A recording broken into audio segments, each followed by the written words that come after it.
Developing musicianship Hello online. and welcome to DM Online.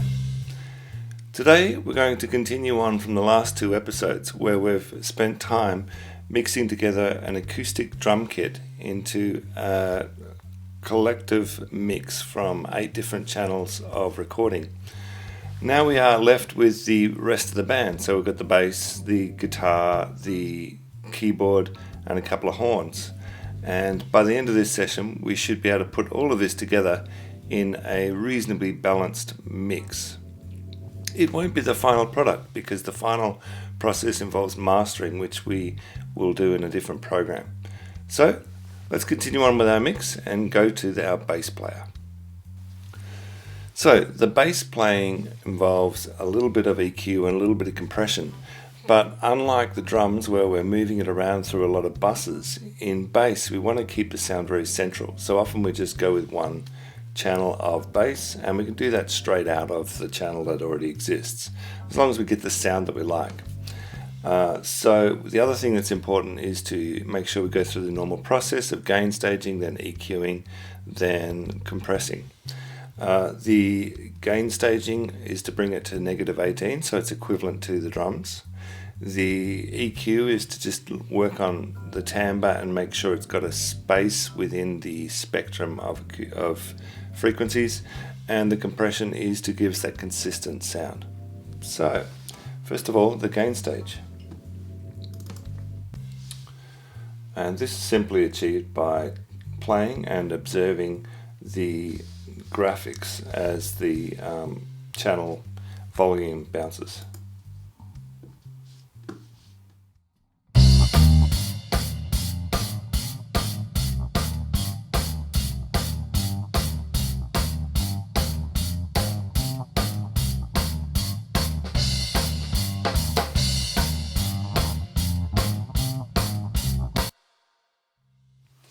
You'll notice that our drums have become out of balance with the rest of the mix, and for the moment we can just bring the sliders down till we're satisfied we've got the mix where we need it to be, and then bring the drums up to a volume we're satisfied with afterwards. So I'm just going to reduce 4 decibel from the drum channels. That way we're not going to be maxing out our master channel, which was already peaking. So let's keep going.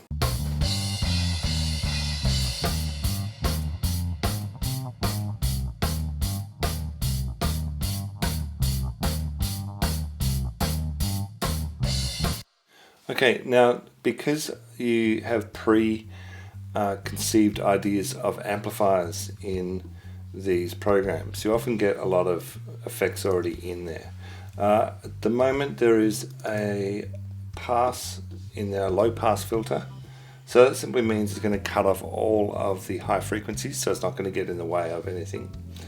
And we do have a channel EQ that has already been determined. We don't have any compression except for what was going through the amp. So let's just make sure we're satisfied with the EQ the way it is at the moment.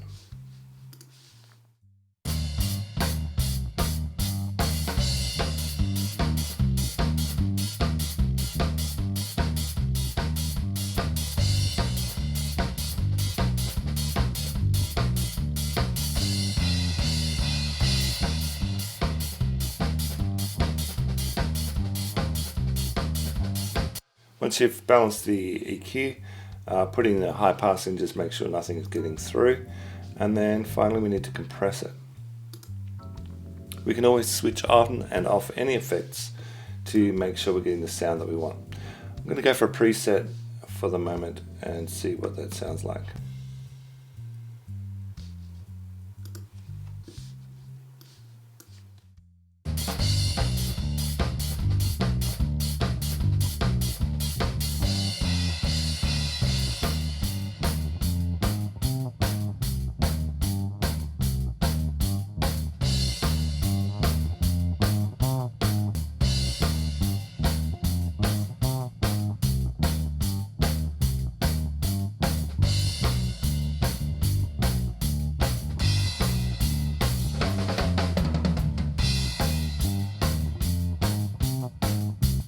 So this compressor is attacking the body of the sound. It's a late attack and a late-ish release, and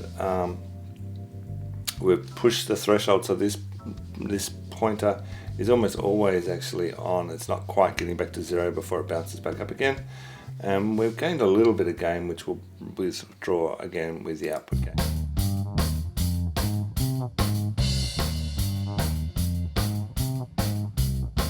It's not too bad. Okay. Now from there I add the next layer, which is our keys. So I'm going to bring the keys in, and I'm just going to spread those keys on two auxiliary channels to give them some width in the mix. So I'm looking at -20 and 20 either side of the center.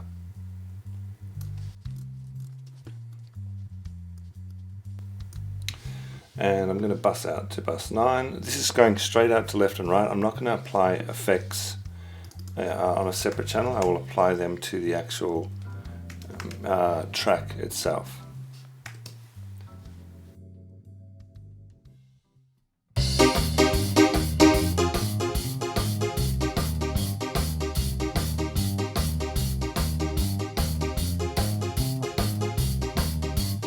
Okay, and we add in the EQ.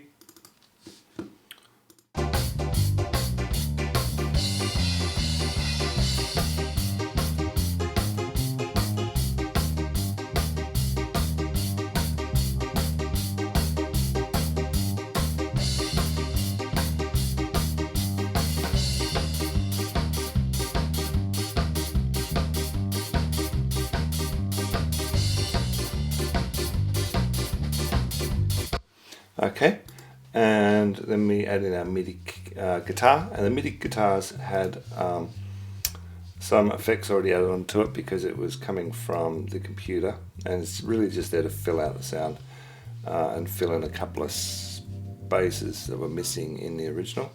So we'll bust that out to 2 channels, and we'll make it slightly wider than the organ. Again, I'll be adding the effects to the channel themselves, although I shouldn't need to add many effects because there's already a lot there. But I will just check what is happening. That's a band filter pass, so that's just making sure it sits within a hole that's been sort of left for it in the mix. First gain stage it again.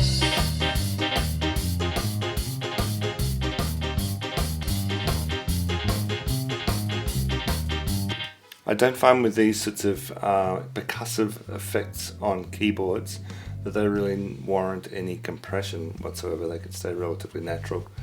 Otherwise they get a little bit too mechanical. And that leaves us with our lead instruments, which is the saxophone and the horn. And again, I want to make sure I've got an auxiliary channel set up for the saxophone.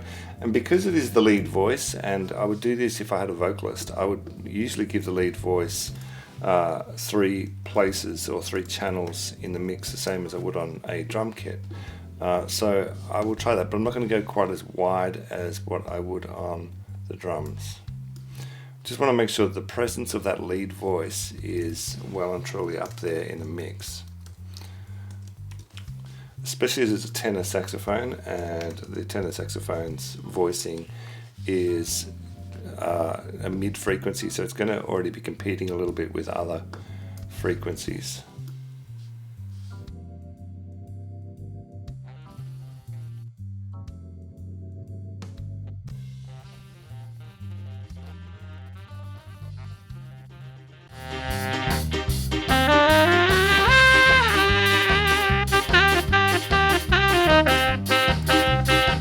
You'll notice this is all very dry at the moment. I haven't been adding anything to the reverb, and obviously it's going to make a big impact on the sound if that saxophone has got lots and lots of reverb.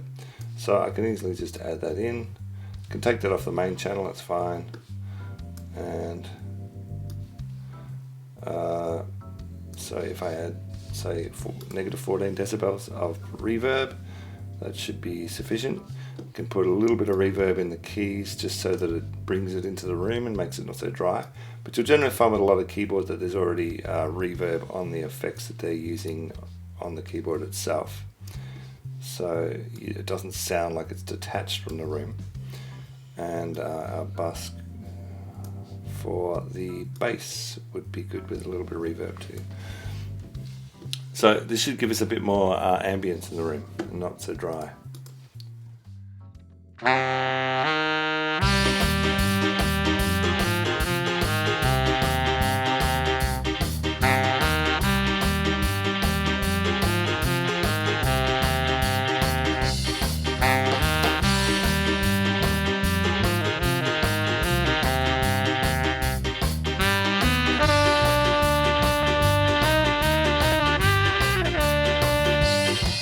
Okay, and the last instrument is sort of a decorative instrument. It's the same part as the saxophone, doubled up in the trumpet. So again, we need to gain stage. Again, we need to spread it out to just a couple of tracks. So I'm going to go just to 2 tracks of trumpet.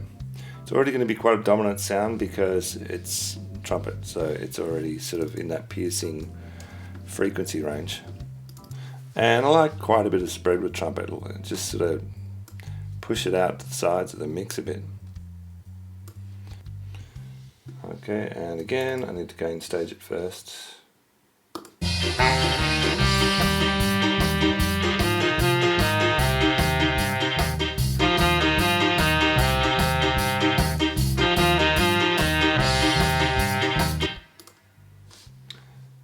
And check the EQ. Now, if I decide to compress these instruments, what I'm going to be doing is sort of changing the natural ambience of the instrument. I don't particularly find in this style of music that it needs it, and I tend to leave it natural. Otherwise, I'm just boosting things for the sake of boosting them. So I will leave the trumpet and the saxophone at this point uncompressed. There will be some compression in the mastering though, so that will impact a little bit. But that brings up all the level, not just the trumpet and the sax.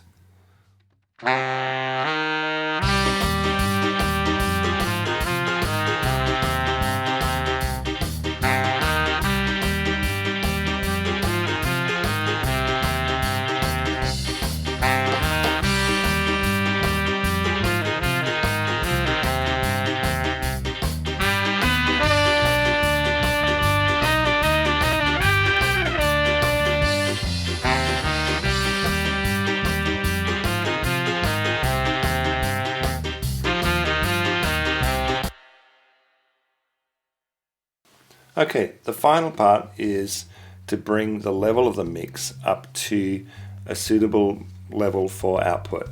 So we do that with a limiter, which we can add from the dynamics under limiter.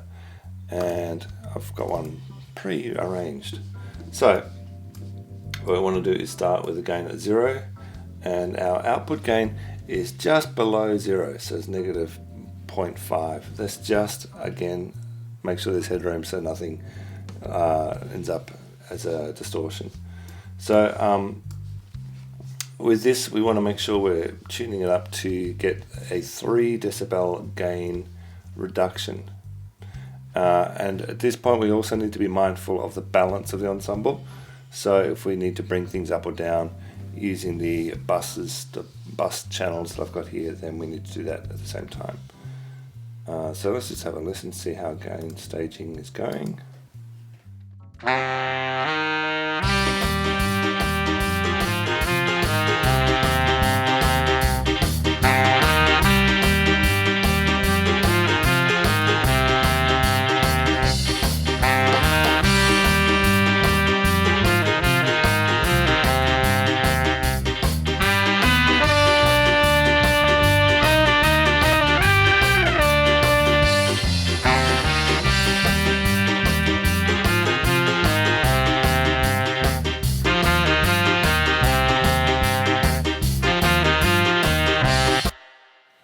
Now, at this point, we're really into getting that last sound that we want. So things up, things down. I know I pushed the drums a long way back in the mix. I want to push them back up again. The bass needs to have presence. Keys need to be kind of balanced with it, but without dominating. So I'm going to give it some tweaks, run it through and give it some tweaks and find that balance of the mix.